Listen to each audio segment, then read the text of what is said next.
हैं जब जागो तभी सवेरा। इटली के रक्षा मंत्री ने चाइना के साथ ले लिया है सीधा सीधा पंगा। बोला बहुत बड़ी गलती कर दी हमने। जानेंगे इटली को अचानक से ये ज्ञान कैसे मिल गया है। जहां एक तरफ ये सब कुछ हो रहा है तो वहीं दूसरी तरफ भारत ने सऊदी को क्यों रोक दिया है और भारत के साथ एक और देश साथ में आ गया है। जानेंगे जियोपॉलिटिक्स में क्या कुछ चल रहा है। आइए जानते हैं इन खबरों को विस्तार से। ऐसा नहीं है कि इटली बल्कि पूरा यूरोप एक समय था जब चाइना के चरणों पे लोटपोट हुआ करता था। और उसकी वजह क्या थी? उसकी वजह थी एंजेला मर्केल। एंजेला मर्केल आंख मूंद कर चाइना के ऊपर यकीन करती थी। व्यापार से लेकर बाकी क्षेत्रों में बढ़ावे की बात हो, एंजेला मर्केल खुलकर समर्थन करती थी। लेकिन अब एंजेला मर्केल चली गई हैं और यूरोप के देशों की आंखें धीरे धीरे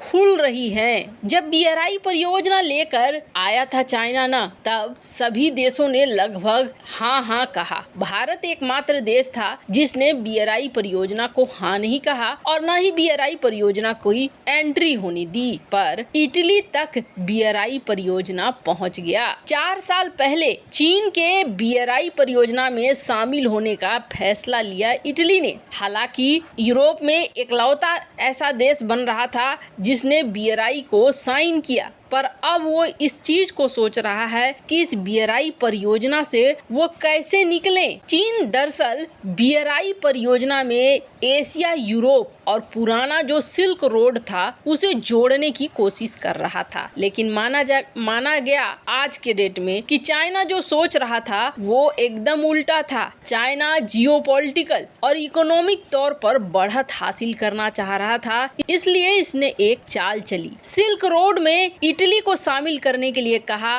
कि हम इटली के साथ व्यापार को बढ़ा देंगे BRI जैसे ही परियोजना शुरू होगी। अब इटली के रक्षा मंत्री ने बयान दिया है कि ये हमारी सबसे बड़ी गलती थी और अब हम चाहते हैं कि चाइना के साथ हमारे कोई भी संबंध न टूटे और हम BRI परियोजना से निकलकर बाहर आ जाएं। वैसे आपको बता दें, गुरुवार को अमेरिकी राष्ट्रपति जो बाइडेन से मुलाकात होती है इटली की प्रधानमंत्री जॉर्जिया मेलोनी की, जिसके बाद वो कह रही हैं कि दिसंबर तक हम फैसला ले लेंगे और फैसला लेके हम इटली को इस BRI परियोजना से निकालने का काम करेंगे। वैसे आपको बता दें, इटली की PM जाने वाली है चाइना भी, पर अब दिक्कत ये हो रही है कि इटली की शिकायत क्या है। इटली की शिकायत ये है कि चाइना ने BRI लॉन्च तो कर दिया, लेकिन BRI लॉन्च करने के बाद भी कोई फायदा नहीं हुआ। चाइना का निर्यात धड़ाधड़ बढ़ता चला गया, पर इटली का निर्यात घटता चला गया। इटली को फायदा नहीं हुआ बल्कि चाइना को हुआ। वही होता है BRI, जहाँ जहाँ शुरू किया है चाइना ने अपने फायदे के लिए शुरू किया है और उसका फायदा होता जा रहा है। खैर,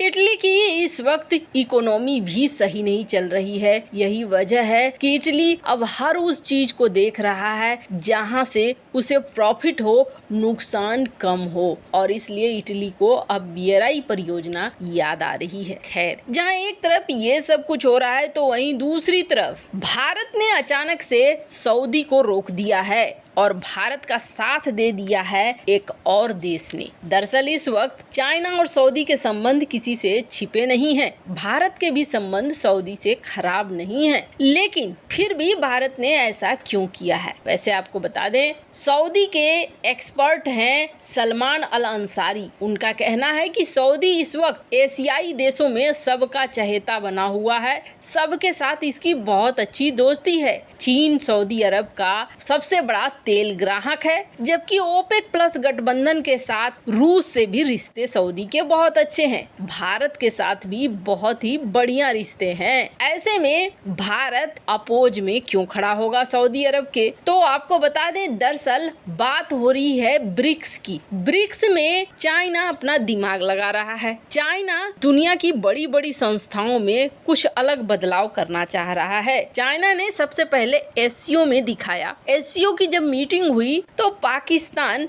अपने रूप में सिर्फ कश्मीर का राग अलापता हुआ नजर आया। एससीओ की मीटिंग के बाद चाइना ने कहा कि हम एक जॉइंट स्टेटमेंट साइन करते हैं और इसके जरिए BRI का नाम चाइना उस जॉइंट स्टेटमेंट में लाना चाहता था। भारत ने इस जॉइंट स्टेटमेंट का विरोध कर दिया और कहा कि यहाँ BRI का नाम नहीं आएगा, जिसके बाद चाइना के लोग और चाइना की मीडिया ये कहने लगी कि एससीओ से भारत को निकालो, ईरान को हमने शामिल कर लिया है, बहुत अच्छी बात है, और देशों को शामिल करो, लेकिन भारत को एससीओ के इस ग्रुप से निकालो क्योंकि भारत अब चाइना के लिए सही नहीं रहा है। एससीओ में जो जॉइंट स्टेटमेंट पास नहीं हो पाया वो सिर्फ भारत की वजह से। भारत भी इस चीज को बहुत अच्छे से समझ गया है कि चाइना चाहता है बड़ी बड़ी संस्थाओं में ऐसे देश उसके साथ हो जो उसकी बात माने। चीन की मंशा है कि जो भी देश शामिल हो उसका सपोर्ट करे, एक नया वर्ल्ड ऑर्डर बने, जो चाहे चाइना वही करे। और फिलहाल चाइना चाहता है एंटी अमेरिका काम करे, एंटी इंडिया काम करे और इसमें दुनिया के देश खुलकर उसका साथ दे। जितने एंटी अमेरिका देश हैं उन सभी को खास तौर पर नए संगठनों में, पुराने संगठनों में घुसाने की कोशिश कर रहा है। अब इसी में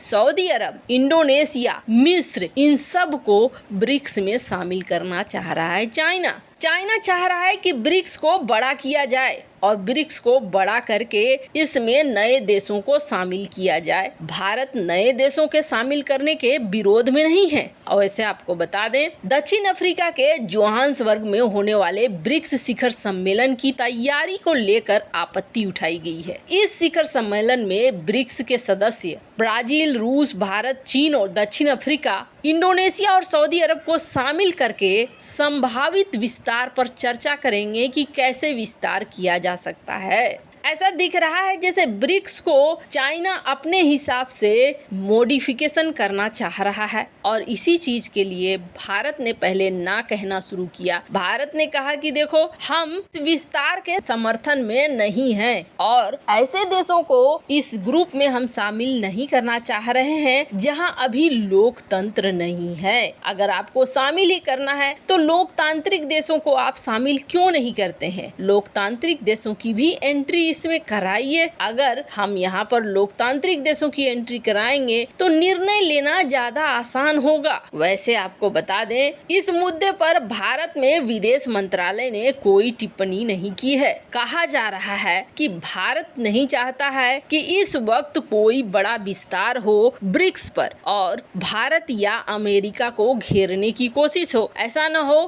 कि ये गठबंधन जो एक आर्थिक गठबंधन है, ये आर्थिक गठबंधन एक राजनीतिक कूटनीतिक गठबंधन बन जाए, फिर युद्ध की बातें हो और एशिया का एक नाटो का रूप ले ले। भारत चाहता है कि ये एक आर्थिक संगठन है और ये आर्थिक संगठन ही रहे। ब्रिक्स में शामिल होने के लिए दर्जनों देशों ने अप्लाई किया हुआ है। आपको बता दें, भारत की इस सोच के साथ ब्राजील ने भी हाँ कर दी है। ब्राजील भी कह रहा है भारत बिल्कुल सही कह रहा है, हम इसमें अभी किसी और देश की एंट्री नहीं चाहते हैं। वैसे आपको क्या लग रहा है, भारत सही कर रहा है या नहीं? कमेंट कर अपनी राय जरूर बताएं। जल्द मिलते हैं अगली वीडियो में नई खबर के साथ।